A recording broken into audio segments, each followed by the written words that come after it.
Bonjour à tous, bienvenue à ce nouveau webinaire des rendez-vous experts Moniteur Juris, consacré aujourd'hui à l'actualité du droit de l'urbanisme. Il est organisé par les éditions du Moniteur et réalisé en partenariat avec la revue Opération Immobilière et le cabinet Racine, représenté par Maître Anthony Bichelen, qui a analysé pour vous l'actualité réglementaire et jurisprudentielle du droit de l'urbanisme de ces 3 derniers mois pour vous aider à adapter vos pratiques professionnelles. Anthony Bichelen est avocat au barreau de Lyon et associé au sein du cabinet Racine. Il est spécialisé en droit de l'urbanisme, de l'environnement et de l'immobilier. Vous pourrez lui poser des questions tout au long de la conférence, comme indiqué bientôt sur votre écran, en cliquant sur la petite flèche orange qui ouvre le module de saisie. Vous saisissez votre question et vous n'oubliez pas de cliquer sur « Envoyer » pour valider votre question. Il y répondra à la fin de sa présentation. Et je lui laisse maintenant la parole et vous souhaite à tous un excellent webinaire. À tout à l'heure.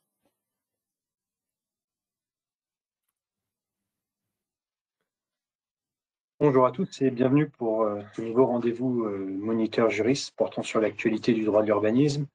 On va voir ensemble, comme à notre habitude, l'actualité de ces 3 derniers mois.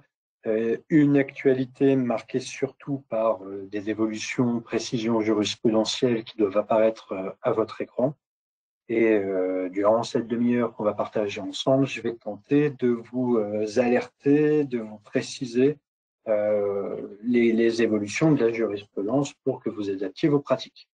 On va commencer par par une décision de la Cour administrative d'appel de Lyon, très intéressante en matière de certificat d'urbanisme et de sursis à statuer, et notamment concernant le contenu du certificat d'urbanisme. Vous le savez, l'article L 153-11 du Code de l'urbanisme permet à l'administration de surseoir à statuer sur une demande de permis de construire s'il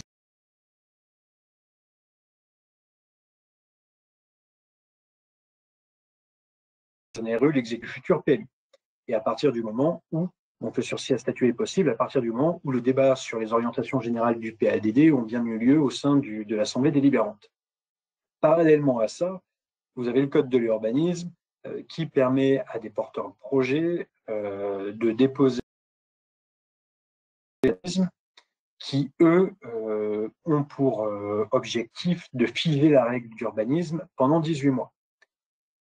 Vous le savez, le certificat d'urbanisme est censé vous protéger d'une évolution de la règle à la condition que celui-ci n'intervienne pas trop tard. J'apporte une petite précision à ce sujet pour ceux qui ne le sauraient pas.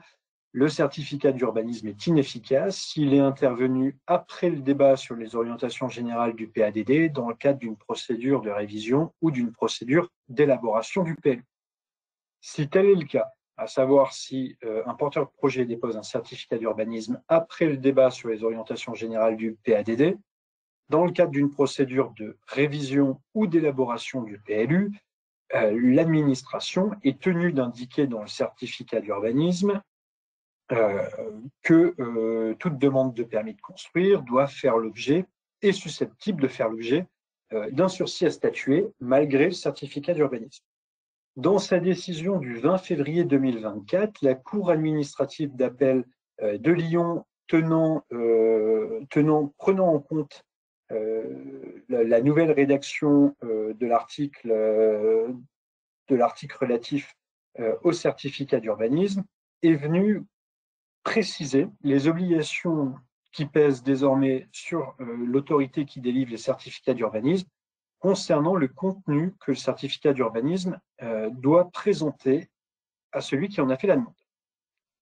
À savoir que si vous précisez au demandeur à un certificat d'urbanisme que toute demande de permis de construire peut faire l'objet d'un sursis à statuer, vous avez désormais l'obligation de préciser, c'est ce que nous dit la Cour administrative d'appel de Lyon, d'une part, le cas de figure permettant d'opposer un sursis à statuer, donc là en l'occurrence c'est la procédure de révision ou d'élaboration du PLU, mais également, c'est ce que nous dit la Cour administrative, en quoi, en l'espèce, ce cas est susceptible de s'appliquer à la parcelle considérée. Autrement dit, vous avez une obligation de motivation améliorée qui pèse désormais sur vous, autorité administrative, dans l'élaboration, dans la rédaction de vos certificats d'urbanisme. Dans cette affaire, le demandeur au certificat d'urbanisme est attiré sur le fait que toute demande d'autorisation d'urbanisme, je cite, pourrait faire l'objet d'une décision de sursis à statuer, étant donné que le PLU est en cours d'élaboration. Donc ça, c'est la motivation qui apparaissait dans le certificat d'urbanisme. Pour la Cour administrative d'appel de Lyon, cette motivation a été jugée insuffisante au motif que le certificat d'urbanisme n'indiquait pas le zonage ou les dispositions du futur PLU susceptibles de justifier un sursis à statuer, alors que l'état d'avancement de ce dernier permettait d'apprécier si la compatibilité avec les règles d'urbanisme pouvait être ultérieurement assurée lors de la délivrance des autorisations. Dès lors, le certificat est entaché pour la Cour administrative d'appel de Lyon d'une insuffisance de motivation. Quelles conséquences peut-on en tirer de cette insuffisance de motivation?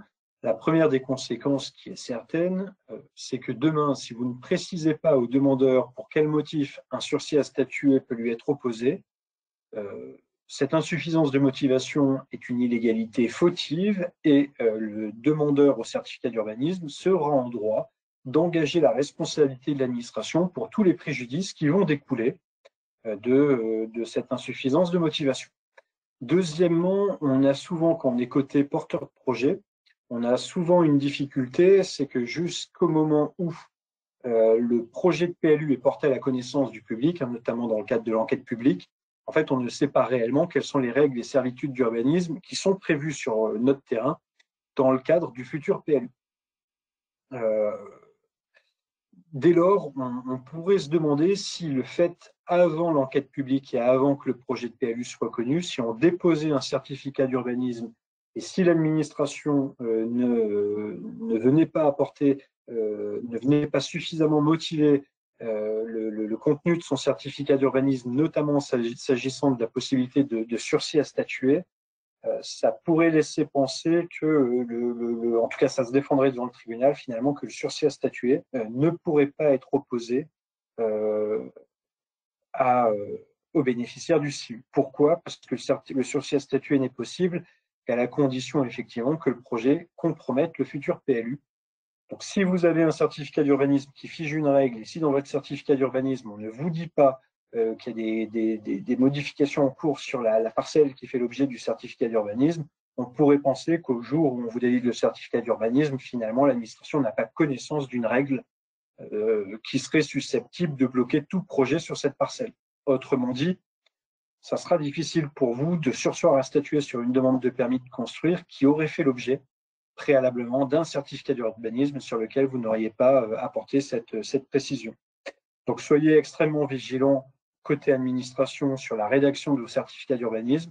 Vous ne pouvez plus vous contenter aujourd'hui, quand le sursis à statuer est possible, de dire faites attention, il y a un sursis à statuer. Vous devez maintenant préciser pourquoi le sursis à statuer est possible au regard des futures dispositions qui sont d'ores et déjà connues sur la parcelle en question. Et côté porteur de projet, ça devient encore plus intéressant aujourd'hui de déposer une demande de certificat d'urbanisme quand il y a une procédure d'élaboration ou de révision du PLU pour savoir justement si un sursis à statuer est envisageable et à quel titre sur votre terrain. Dans tous les cas de figure, je vous invite à déposer le certificat d'urbanisme.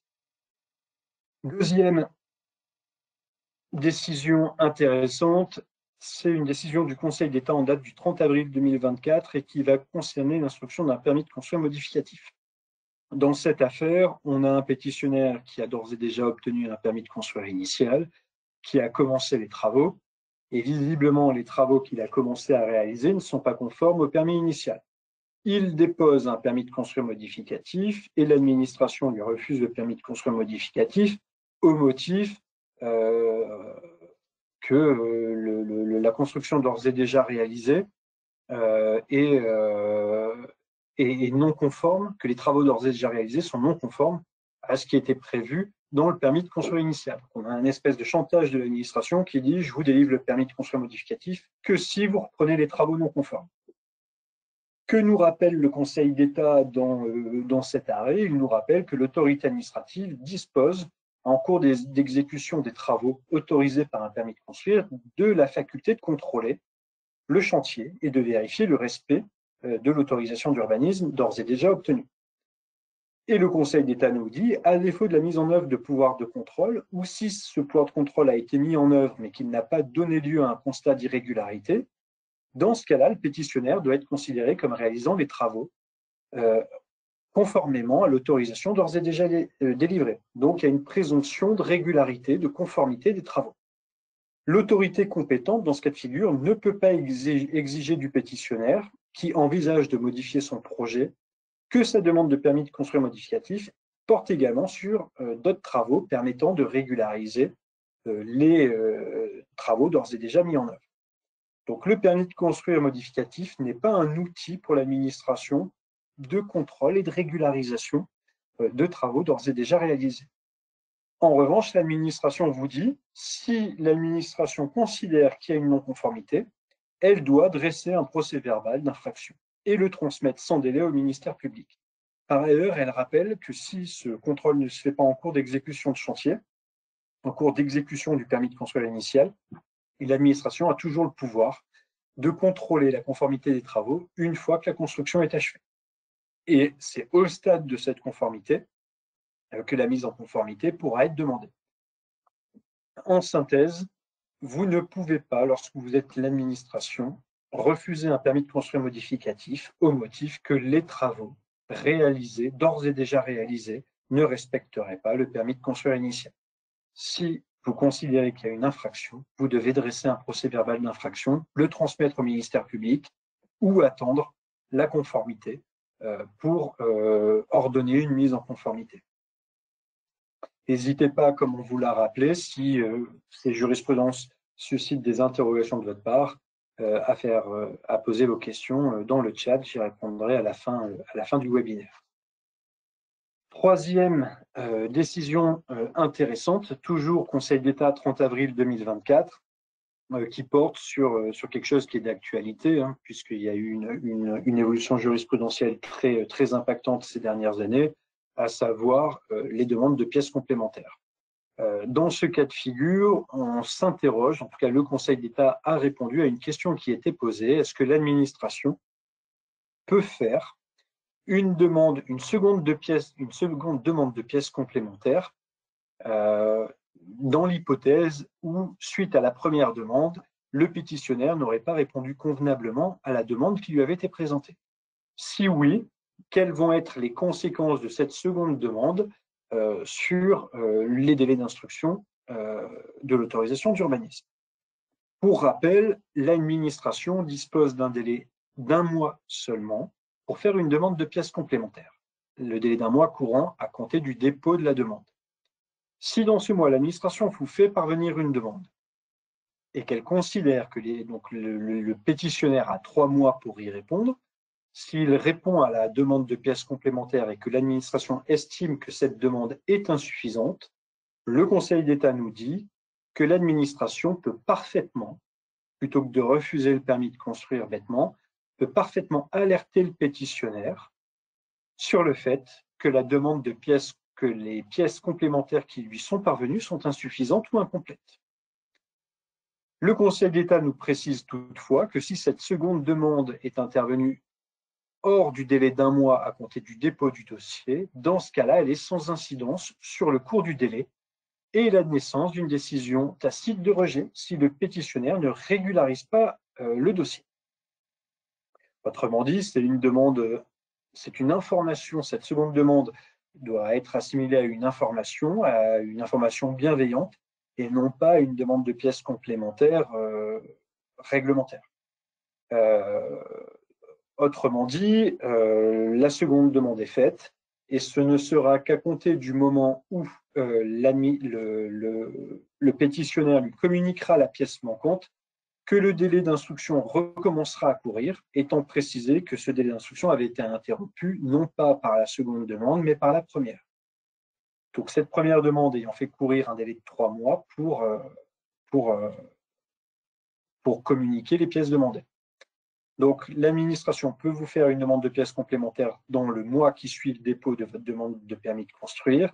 Cette demande de pièces complémentaires va interrompre le délai d'instruction de l'autorisation d'urbanisme. Elle va vous donner à vous, pétitionnaire, 3 mois pour compléter votre dossier.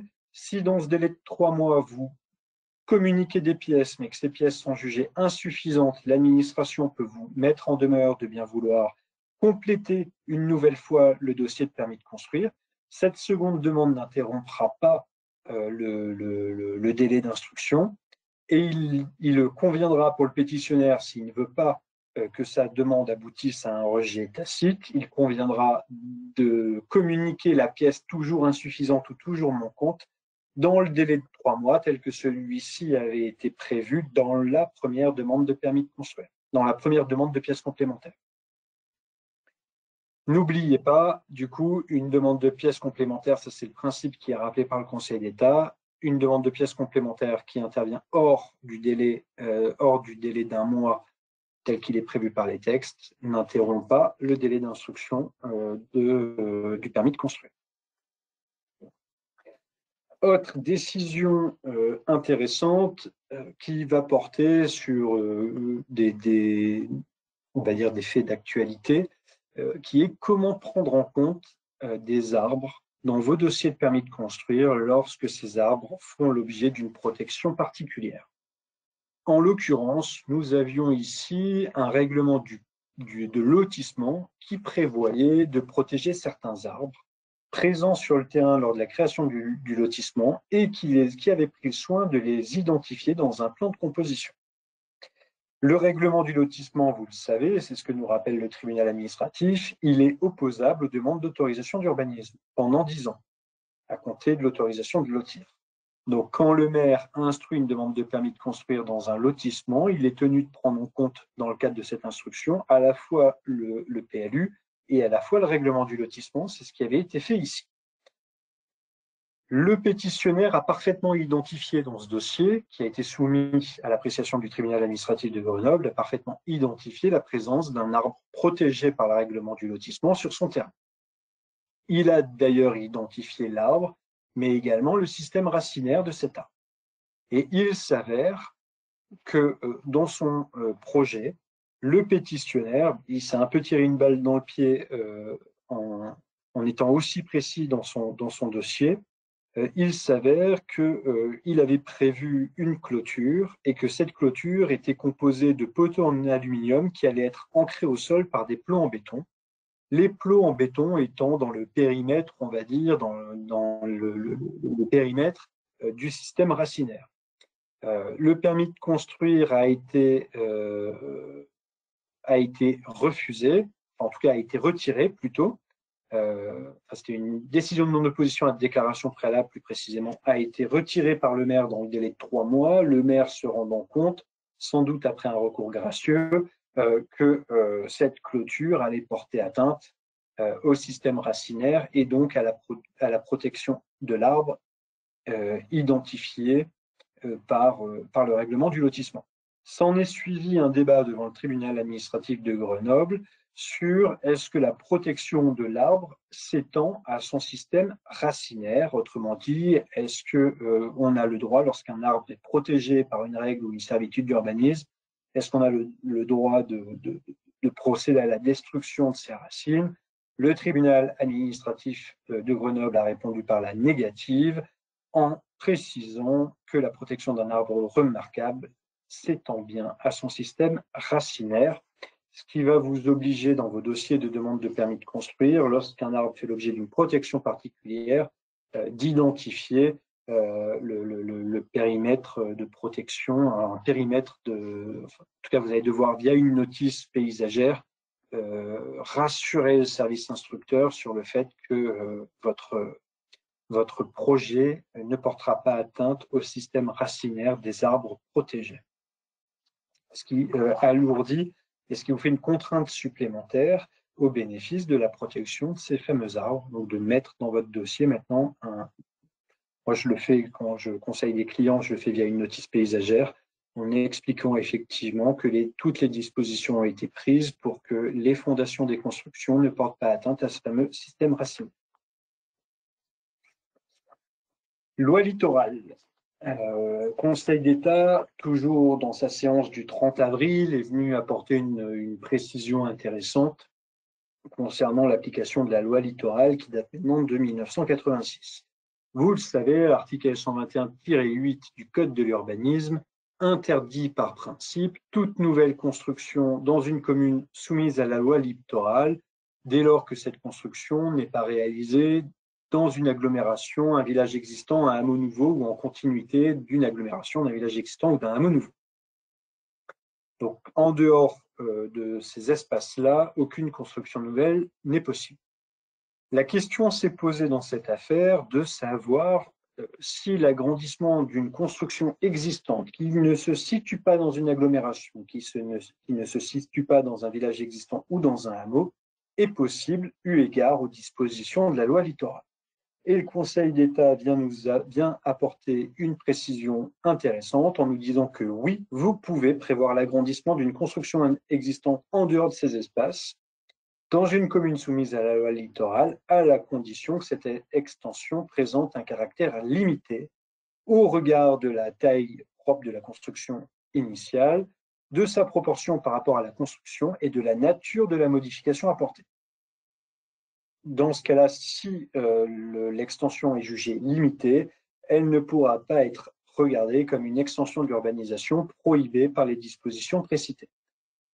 Le Conseil d'État précise toutefois que le caractère de l'agrandissement s'apprécie par rapport à la construction initiale.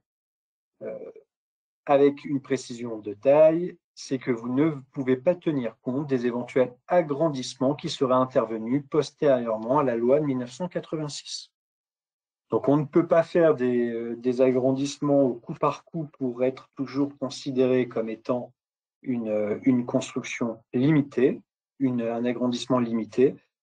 C'est par rapport à la construction initiale que l'agrandissement est apprécié. Pour les constructions qui étaient antérieures à la loi de 1986, le Conseil d'État nous précise que le caractère de l'agrandissement envisagé s'apprécie par comparaison avec l'état de la construction à la date d'entrée en vigueur de cette loi, quand bien même il aurait pu y avoir des agrandissements de la construction initiale avant 1986. Donc très important pour les services instructeurs notamment, lorsque vous avez des propositions, des projets qui prévoient l'agrandissement d'une construction existante en dehors d'une agglomération, d'un village existant ou d'un hameau sur des communes soumises à la loi littorale, l'agrandissement ne peut être autorisé à la condition toutefois qu'il présente un caractère limité au regard de la construction initiale, de l'état de la construction initiale telle que celle-ci existait en 1986, date à laquelle la loi littorale est entrée en vigueur. Toujours, autre décision importante, celle-ci porte cette fois-ci toujours sur l'instruction des autorisations d'urbanisme, décision arrêt du Conseil d'État, qui vient nous apporter un certain nombre de précisions sur l'articulation entre un plan de prévention des risques naturels et le droit de l'urbanisme, les règles et servitudes d'urbanisme, telles que les services instructeurs ont l'habitude de les manier. Ici, le Conseil d'État nous rappelle des règles qu'il avait d'ores et déjà dégagées, à savoir que les prescriptions que vous trouvez dans un plan de prévention des risques naturels s'imposent aux autorisations d'urbanisme. Autrement dit, on peut parfaitement vous refuser un permis de construire au motif que vous méconnaîtriez les prescriptions du plan de prévention des risques naturels. Toutefois, si des particularités, c'est ce que nous rappelle le Conseil d'État, si des particularités l'exigent, l'autorité administrative va pouvoir, lors de la délivrance de l'autorisation d'urbanisme, ajouter dans le permis des prescriptions, des prescriptions spéciales pour expliquer au pétitionnaire ce qu'il doit mettre en œuvre pour respecter d'une part le plan de prévention des risques naturels et également l'article R111-2 du Code de l'urbanisme qui permet à l'autorité administrative de refuser un permis de construire s'il y avait un risque pour la sécurité publique.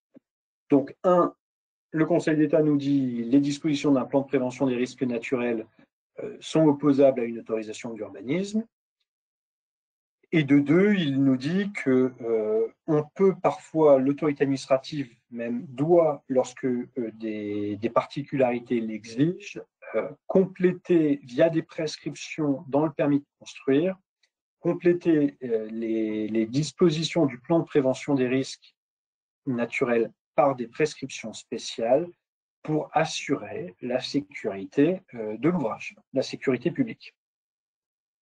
Dans ce cas-là, le Conseil d'État vient nous dire que le juge, il appartiendra au juge en cas de contentieux de vérifier si les prescriptions spéciales qui auront été prises par l'autorité compétente et qui auront été insérées dans le permis de construire en tant que prescriptions sont suffisantes pour, un, respecter le plan de prévention des risques, les objectifs du plan de prévention des risques, et de deux, respecter l'article R111-2 du Code de l'urbanisme. Donc le juge devra vraiment apprécier la pertinence des prescriptions émises par l'autorité administrative. Si vous avez des questions sur cet élément, n'hésitez pas.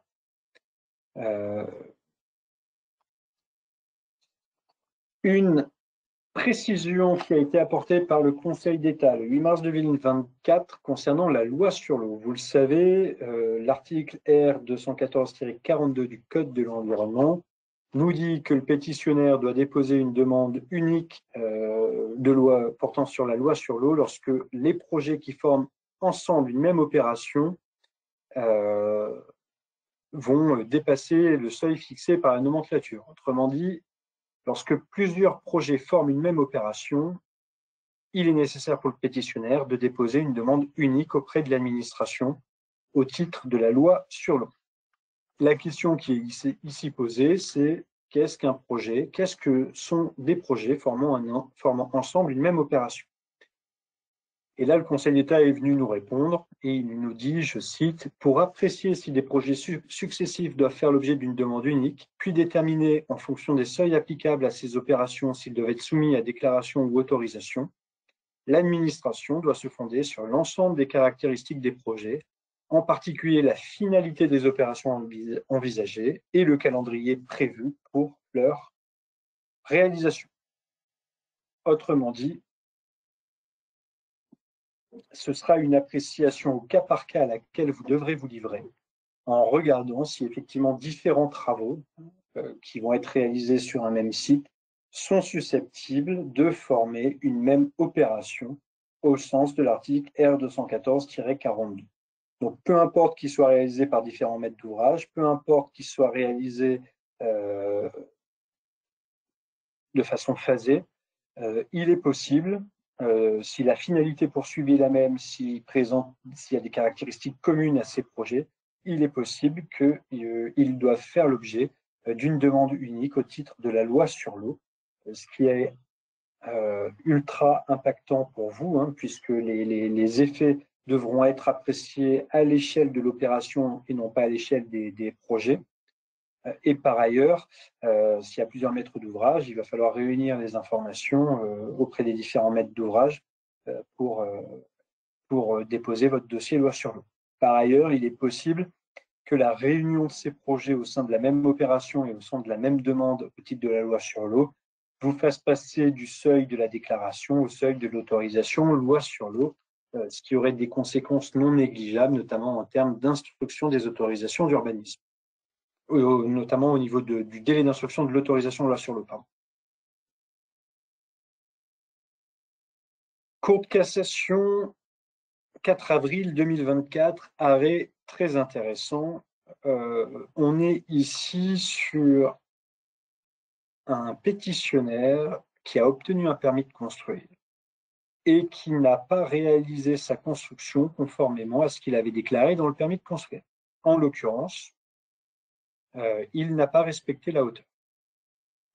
Conséquence, vous avez un voisin qui saisit les juridictions judiciaires et qui demande réparation du préjudice qu'il subit du fait de la non-conformité de la construction. Et que demande-t-il aux juridictions judiciaires? Il demande la démolition de la construction réalisée afin que celle-ci soit mise en conformité avec l'autorisation d'urbanisme délivrée. Que nous dit la Cour de cassation? La Cour de cassation constate, confirme, au vu des éléments du dossier, qu'il y a bien une violation du permis de construire concernant notamment les règles de hauteur. Elle confirme que le requérant est bien fondé à agir devant les juridictions judiciaires au motif que la non-conformité lui crée un préjudice. En l'occurrence, la non-conformité portant sur la hauteur, perte d'ensoleillement, perte de vue vis-à-vis. Et dans la mesure où il y a une faute et un préjudice, les juridictions judiciaires étaient amenées à trancher l'indemnisation, comment cette indemnisation pouvait être faite. Est-ce que c'est une indemnisation financière ou est-ce que c'était une mise, une cessation du préjudice par une mise en conformité de la construction irrégulière? Et la Cour de cassation confirme que la mise en conformité par la démolition de l'ouvrage, en tout cas de la partie litigieuse de l'ouvrage, est possible et que la Cour d'appel n'a pas commis d'erreur de droit en prononçant une telle condamnation. Donc, soyez extrêmement vigilants. C'est important d'obtenir un permis de construire pour respecter le formalisme et les règles du PLU. Et de deux, une fois que le permis de construire est respecté, il faut être vigilant sur la mise en œuvre de ce permis de construire. Toute non-conformité au permis de construire est susceptible de se solder par une démolition de la partie litigieuse de l'ouvrage. Même si ce n'est pas automatique, c'est possible, en fonction du préjudice souffert par votre voisin. Enfin, même si c'est très rare, le Conseil d'État a mis fin à une règle qui existait jusque-là, qui était lorsqu'on saisit une juridiction administrative, il faut que la requête soit parvenue au tribunal dans le délai souvent de 2 mois, qui est le délai de recours. Là, le Conseil d'État adopte une nouvelle règle, qui est la règle du cachet de la poste faisant foi. Aujourd'hui, on prend en compte la date d'envoi du recours et non pas la date de réception par la juridiction, ce qui n'est pas rien. Nous avons fait le temps, dans les délais, une demi-heure, c'est parfait, nous avons fait le point sur l'actualité jurisprudentielle de ces 3 derniers mois. On se retrouvera naturellement en septembre pour évoquer l'actualité des 3 mois qui seront passés. En attendant, vous pouvez poser vos questions dans le chat, questions portant sur le webinaire, sur l'actualité d'aujourd'hui ou d'autres questions, d'autres problématiques juridiques qui vous ont fait réagir ces dernièrement. J'ai des questions de Madame Homo qui nous dit effectivement pour la loi sur l'eau, cela veut dire avoir l'ensemble des archives depuis 1986. Oui, en théorie, vu que le caractère limité de l'agrandissement s'apprécie au regard de la construction telle qu'elle était en 86, sans tenir compte des agrandissements qui ont eu lieu depuis cette date. Oui, il faut arriver, si l'administration refuse le permis de construire, il faut arriver à démontrer quel était l'état de la construction en 86.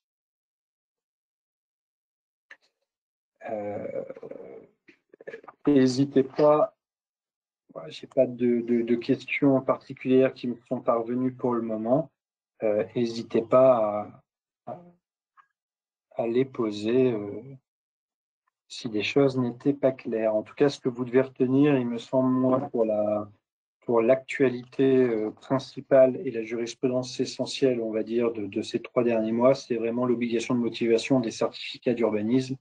Aujourd'hui, quand vous êtes autorité administrative et que vous délivrez des certificats d'urbanisme et que vous mentionnez la possibilité d'un sursis à statuer au demandeur, vous ne pouvez plus vous contenter de lui dire qu'un sursis à statuer est possible. Vous devez lui expliquer pourquoi il y aura sursis à statuer. Et cette obligation de motivation va passer par des éléments très précis en lui indiquant que vous êtes en train de travailler sur une modification des règles applicables sur la zone où le terrain est, sur un déclassement du terrain en zone agricole, un déclassement en zone naturelle. Il va falloir rentrer dans un niveau de motivation assez précis. Faute de quoi, votre certificat d'urbanisme sera illégal. Est-ce que ça veut dire que le sursis à statuer ne sera pas possible? Non, vous pourrez toujours opposer un sursis à statuer, mais ça le fragilisera. Et par ailleurs, vous serez susceptible, administration, d'engager votre responsabilité en raison de l'illégalité de votre certificat d'urbanisme. Voilà. Est-ce que vous pouvez me confirmer qu'il n'y a pas de questions supplémentaires?